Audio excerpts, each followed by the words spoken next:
Welcome back. All right, guys, I am finishing up our book, The Magic of the Unicorn. Out of a vote, all the votes that I received, it looks like when we left off in the church steeple, there was a choice to climb down to follow the bat, or we could not wait a moment longer and we could find out what's behind the trap door that the Brother Michael character didn't even know was there. So, by a vote, the one that was picked was the one to look for the trap door. So that's the cool part about this book, is that we're going to go with the trap door, but I could start reading the book again, and if I ended up on this page, I could choose the other one and it would be a totally different story. Like I've said, I've read this book 7 times. This is number 8, and none of them have been the same. So that's why these books are so cool. It's like multiple books in one. All right, here we go.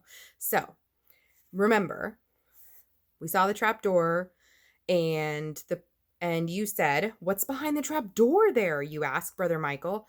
"I had no idea was there," he replies. Then the next line of the riddle, "Watch which way the bat doth go," springs into your mind. You think you should probably follow the bat out the window, but you're very curious about the trap door. So we're going to follow the trap door.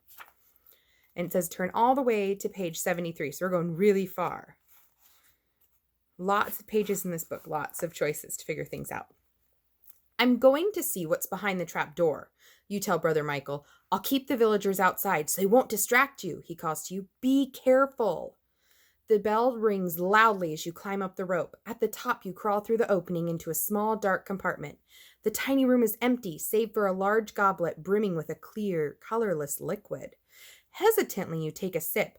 When you realize it is fresh, cool water, you take several sizable gulps. You pause for a second and notice the goblet is just as full as it was when you first discovered it. Being careful not to drop the glass, you climb down from the steeple. Quite a bit of water spills on the way, but the goblet remains full. You rush outside to show Brother Michael and find the entire village gathered with him. "Look what I discovered," you shout. You pass the goblet among the puzzled villagers. They each take a drink and marvel at the endless supply of water. Brother Michael shakes his head with disbelief. "My grandmother's great-grandmother had told her a saint had blessed our village with a secret treasure," he tells you. "All my life, I've tried to figure out what it was, and you found it." Before you know what is happening, you find yourself on the shoulders of your friends and neighbors. The crowd cheers for your cleverness and courage as they march toward their parched fields with the magic goblet. And that's the end. So, you've noticed there are lots of different versions. In fact, whenever you get one of these books, they'll show you the different choices when you're reading. So if I took this choice when we got to the first time that I could pick a choice and I went this way, here's all of the little options that I could follow to endings for the book. It says that it's from the Lost Archives and it's all the possible endings. And did you see Charlie's tail? There it is. Yeah. Charlie wants to be a part of our book sessions. So if you're ever interested in these books, I highly suggest them. They're really fun. And like I said, you can read it lots of times and get a totally different story. All right, kiddos. That means a new book on Monday. Yay! I hope you have a great weekend.